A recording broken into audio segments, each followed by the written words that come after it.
തുറക്കാം. ഡൈനോസറിന്റെ മുട്ടയാണ്. നമുക്ക് ഡൈനോസർ ഉണ്ടാക്കും. അത് വലുതായി വരും.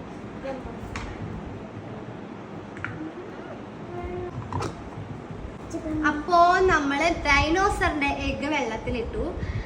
അരുന്ധതി എന്നോട് കുറേ നാളായിട്ട് വെള്ളത്തിൽ മുക്കുമ്പോ കളർ മാറുന്ന ബാർബീനെ കൊണ്ട് വാങ്ങിത്തരുമോ എന്ന് ചോദിക്കണേ.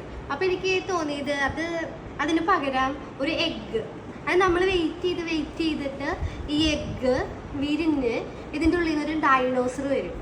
അപ്പോൾ അതിങ്ങനെ കാണാൻ ക്യൂരിയോസിറ്റിയോട് കൂടി ഇരുന്ന് അപ്പൊ നമുക്ക് ഇന്ന് കാത്തിരിക്കാം ഡൈനോസർ കുഞ്ഞിനായിട്ട്. ഇന്ന് ഡേ 2. അപ്പൊ ഞങ്ങൾ രാവിലെ എഴുന്നേറ്റപ്പോ ഡൈനോസറിന്റെ മുട്ട വെറുതെ പോയി നോക്കി. അപ്പൊ ഇന്നലെ രാത്രി ഇത് ഇട്ട് വെച്ചിട്ടുള്ളൂ, പക്ഷെ അതിലൊരു ക്രാക്കൊക്കെ വീണിട്ടുണ്ട്. അപ്പൊ അരുന്ധതി എഴുന്നേറ്റപ്പോ ഞാനത് കാണിച്ചു കൊടുത്തു. അരുന്ധതി എവിടെയുണ്ട് ഡൈനോസർ? വരും പെട്ടെന്ന്. അതെ, അപ്പൊ നമ്മള് കാണിച്ചു തരാം. മുട്ട കാണിച്ചുതരാം. ഡൈനോസറൊക്കെ പുറത്ത് വന്ന് വീട്ടില് പറഞ്ഞു നിക്കാണ്ട് നമുക്ക് ചാനലിലേക്ക് പോവാട്ട്.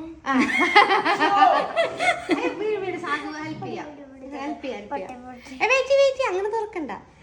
ക്രാക്ക് ആയിട്ടുണ്ട്, അപ്പൊ പോന്നിട്ടുണ്ട്. അപ്പൊ baby dino on the way. അപ്പൊ നാളെ സെറ്റ് ആവും. ഓക്കെ, അപ്പൊ നാളെ കാണാൻ കഴിയും.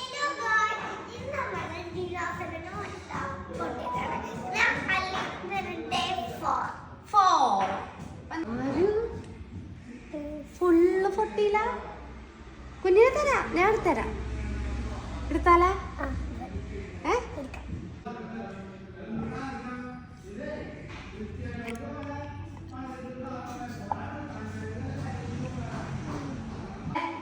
ആരുടെ ഡൈനോ കുഞ്ഞിനെ നമ്മളപ്പോൾ ആരുടെ കൈമാറാൻ പോവാണ്. അപ്പൊ ആരായി? ഡൈനോന്റെ അമ്മയായോ? എന്താ പേര്? പച്ച കളറല്ലേ, നമുക്ക് ഗ്രീനിന്ന് വിളിച്ചാല്. പച്ചന്ന് വിളിച്ചാലല്ലേ?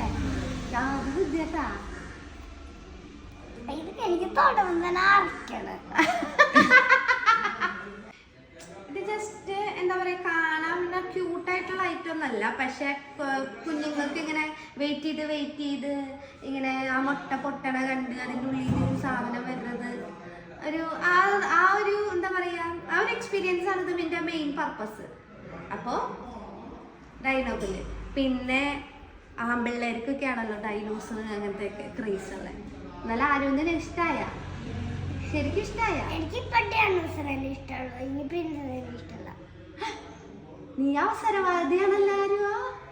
പ്രിൻസസിന്റെ ഇഷ്ടമല്ല. അപ്പൊ പ്രിൻസസിന്റെ കിടക്ക, പ്രിൻസസിന്റെ ടെന്റ്, പ്രിൻസസിന്റെ ഉടുപ്പ്, പ്രിൻസസിന്റെ ചെരുപ്പൊക്കെ നമുക്ക് എടുത്തിട്ട് ആർക്ക്